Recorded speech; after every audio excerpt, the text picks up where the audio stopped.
அவன் பையன் கால் பாதத்தை பார்த்தான். பார்க்கும்போது 4 பாதம் போயிட்டு இருந்துச்சு. இன்னொரு பாதம் வந்துட்டு இருக்குது. மொத்தம் 6 பாதம் போயிட்டு இருக்கு. அவன் பையன் கேட்கிறான், அப்பா இன்னும் இந்த நம்ம தான் நெருக்கணும் போற 4 பாதம் இருக்கு, இன்னொரு 2 பாதம் வந்துட்டு இருக்குது. உடனே அப்பா சொன்னாரா, வேற யாரும் இல்லப்பா, அவதான் ஆண்டவராக இயேசு கிறிஸ்து.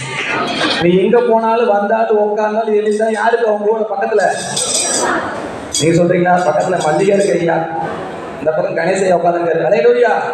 உன் கண்ணு அப்படிதான் தெரியுது. அலையலூயா. உன் பக்கத்துல இயேசு இருக்கா, கையை தட்டு, கையை தட்டு. அலையலூயா. கர்த்தர் நம்மோடு இருக்கிற தேவன் இந்த உலகத்துல மனிதர்களுக்கு இம்மானுவேலாய் பிறந்திருக்கிறார் ஐயா.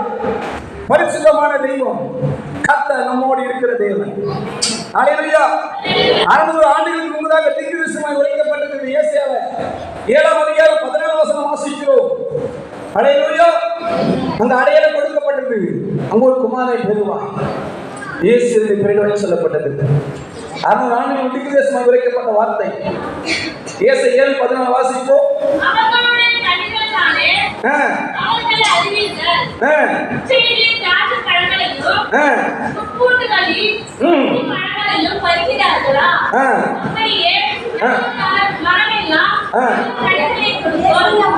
ஏசாயா 7:14 தானே? கர்த்தாவே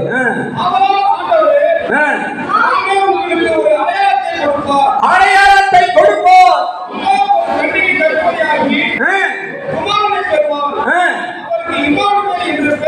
கையை கட்டுங்க சகோதரரே. 600 ஆண்டுகளுக்கு முன்னதாக தீர்க்கதரிசனமாய் உரைக்கப்பட்ட வார்த்தை. அல்லேலூயா. இயேசு கிறிஸ்து பிறப்பார் என்று சொல்லப்பட்டிருக்கிறது ஐயா. அவர் பரிசுத்தமான தெய்வம். அல்லேலூயா. அவர் நம்மோடு இருப்பதற்காக வந்தார். அல்லேலூயா. ஆதியாகமம் 21:20 வாசிக்கிறோம். ஆகார் பிள்ளையோடு கர்த்தர் இருந்தார். அல்லேலூயா.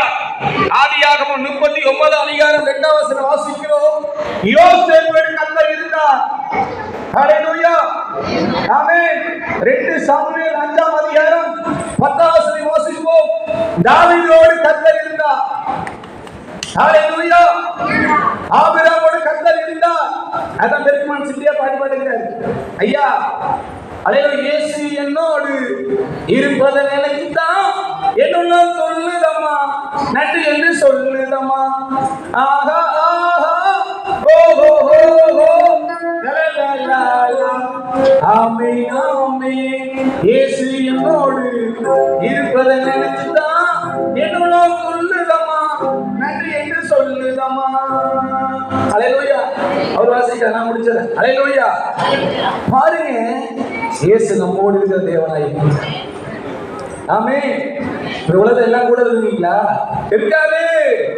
உன் கூட இருக்கிற ஆண்டவராகிய இயேசு கிறிஸ்து. அல்லேலூயா. கர்த்தர் நம்மோடு இருக்கிற தேவனாய் இருக்கிறார். அல்லேலூயா. ஆமென். மத்தேயு 28ஆம் அதிகாரம் 20 வசனம் வாசிப்போம். மத்தேயு 28ஆம் அதிகாரம் 20 வசனம். நான் உங்களுக்கு கட்டளையிட்ட யாவையும் அவர்கள் கைக்கொள்ளும்படி அவர்களுக்கு உபதேசம் பண்ணுங்கள். இதோ உலகத்தின் முடிவு பரியந்தம் சகல நாட்களிலும் நான் உங்களுடனே கூட இருக்கிறேன். கையை தட்டுங்க சகோதரர். ஹalleluya. ஆண்டவர் சொல்லுகிறார், ஆமென், உலகத்தின் முடிவு பரியந்தம் சகல நாட்களிலும் நான் கூட இருக்கிறேன். ஆண்டவர் சொல்லுகிறார். ஆமென். இந்த வருடம் முடிந்தாலும் சரி, நாட்கள் வரைக்கும் எனக்கு வச்சுக்கிறார் ஐயா. நான் அதான் ஆண்டவரே கேட்பேன், ஆண்டவரே நான் 100 வயசு வரைக்கும் நான் வாழணும். எப்படி 100 வயசை தொட்டாதான் என் மண்ணு சேர்ந்து சரீரம் மண்ணோட மண்ணா போகும். அல்லேலூயா. 107 வயசை பார்க்கணும் எனக்கு ஒரு ஆசை. அல்லேலூயா. ஆமென். ஆனா சொல்றாரு, மரணம் ஜீவன் ஆவின் அதிகாரத்தில் இருக்கு சொல்றாருல்ல. நம்ம எதெல்லாம் கேட்கிறோமோ கண்டிப்பா கத்த கொடுப்பாரு. ஆமென். ஆண்டவர் பாருங்க, முடிவு பரியந்தம் சகல நாட்களும் கூட இருக்கிறார்கள். நாளையோட இல்ல, அடுத்த மாசம் இருக்க மாட்டேன், 2020 இருக்க மாட்டேன் அப்படி சொன்னார் ஆண்டவர். சகல நாட்களில் இன்னைக்கு வந்திருக்கிற புதுவாய் வந்திருக்கிற நீ அநேகமான கிறிஸ்துமஸ் இல்லாத இருக்கிறீங்க ஐயா. எனக்கு யாருமே இல்லையா, ஒரு ஆதரவற்ற யார் வந்திருக்கிறேன், கைவிட்டப்பட்ட நிலைமையில் வந்திருக்கிறேன். என் பிள்ளைகள் கைவிடப்பட்டார்கள், என் கணவர்கள் கைவிடப்பட்டிருக்கிறார்கள், என் சொந்த பந்தமெல்லாம் ஒதுக்கப்பட்டிருக்கிறது ஐயா. நான் ஒரு தனிமையா இருக்கிறேன் என்று சொல்லி இந்த கிறிஸ்துமஸ் விழாவுக்கு வந்திருக்கலாம். மனிதர்கள் உன்னை தள்ளிவிடலாம், இயேசு உன்னை தள்ள மாட்டார். அல்லேலூயா. சகல நாட்களிலும் கர்த்தர் உன்னோடு கூட இருக்கிறார். ஆமென். முடிவு பரியந்தம் உன்னை நடத்துவார். இனி வரைக்கும் நடத்தின ஆண்டவர் இனி உன்னை நடத்த வல்லவராய் இருக்கிறார். ஹல்லேலூயா. ஆமென். இயேசு கிறிஸ்து நம்மோடு இருப்பது என்ன காரணம்? அதான் பார்க்க போகிறோம். ஹல்லேலூயா. ஹல்லேலூயா. எரேமியா 1ஆம் அதிகாரம் 10ஆம் வசனம் வாசிப்போம். எரேமியா 1ஆம் அதிகாரம் 10ஆம் வசனம் வாசிப்போம். வாக்களிக்கவோ, இடிக்கவோ, அழிக்கவோ, கவிழ்க்கவோ, கட்டவோ, நாட்டவோ, உன்னை நான் இன்றைய தினம் ஜாதிகளின் மேலோ ராஜ்யங்களின் மேலோ ஏற்படுத்தினேன் என்று கர்த்தர் என்னுடனே சொன்னார். எரேமியா 1ஆம் அதிகாரம் 10ஆம் வசனம். அவர்கள் உனக்கு 19 யுத்தம் பண்ணுவார்கள். ஆனால் உன்னை மேற்கொள்ள மாட்டார்கள். உன்னை ரட்சிக்கும்படி நான் உன்னுடனே இருக்கிறேன். கையை தட்டிய சபைக்கு ஹல்லேலூயா. இல்ல 19 இல்லைன்னா அவருக்கு வந்துச்சு. ஹல்லேலூயா. அசங்கெல்லாம் கரெக்டாக படிச்சிருவாங்க. ஹல்லேலூயா. இன்னைக்கு அவர் கையில இருக்குது.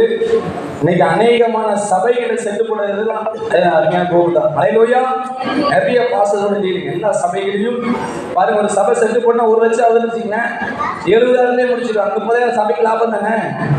ஆமென். அநேக சபைகளுக்கு எவ்வளவு உயரமான சீட்டாக சரி கேமரா மாடல் எல்லா மாடல்லையும் சிறப்பாக செய்து கொடுத்துருவார். ஹல்லேலூயா. ஒரு டீமே இருக்கிறாங்க, எல்லாம் ஒரு செபிக்கிற குரூப் எல்லாமே. ஹல்லேலூயா. நிறைய ஊழியர்களை தாங்கி கொண்டிருக்கிறார். அநேகமான சபைகளுக்கு நல்ல கம்மியாய் செய்து கொண்டிருக்கிறார். ஹல்லேலூயா. ஆமென். நாங்களும் ஒரே ஊழியர்கள் இருக்கிறோம். ஆமென். ஆண்டவர்